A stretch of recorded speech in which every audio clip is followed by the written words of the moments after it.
यदि अपने जीवन में प्रेम पाना चाहता है तो उसे मांस से दूर अवश्य होना होगा, और यदि अपने जीवन में वह तमस लाना चाहता है तो वह मांस के निकट रह करके भी अपने जीवन को सहजता से जी पाएगा। लेकिन ऐसे व्यक्तियों के जीवन में संघर्ष और पीड़ा बहुत होती है।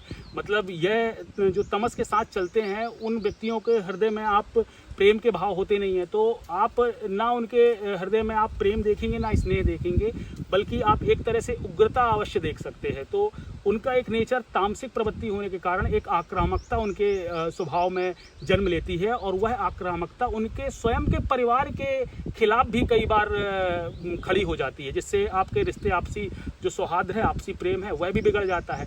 इसीलिए आप जब सादा खाना खाएंगे तो आपके विचारों में ऐसी आक्रामकता उत्पन्न नहीं होगी। भाई शेर यदि मांसाहार का सेवन करता है तो इसीलिए उसमें आक्रामकता होती है। आप देखिए मांसाहारी जितने जीव हैं वो सब आक्रामक आपको मिलेंगे, लेकिन जो उस तरीके के हैं जो शाकाहारी जीव हैं वह चंचल अवश्य हो सकते हैं, लेकिन उनके अंदर किसी के प्रति आक्रामकता नहीं होगी। वह किसी का विनाश करने के लिए नहीं बढ़ते, वह आपको प्रेम करने के लिए, स्नेह करने के लिए बढ़ते हैं। तो आप गाय और शेर के एग्जाम्पल से आप खुद समझ सकते हैं कि आपको अपने जीवन में क्या गाय की तरह जीवन चाहिए, प्रेम वाला, स्नेह वाला, तो आप मांसाहार से दूर रहें, आप शाकाहारी भोजन को अपनाएं। और अपने जीवन में आपको झगड़े और हिंसा चाहिए है तो आप बिल्कुल मांसाहार की तरफ जाएं, फिर आप विनाश करते रहें और करवाते रहें।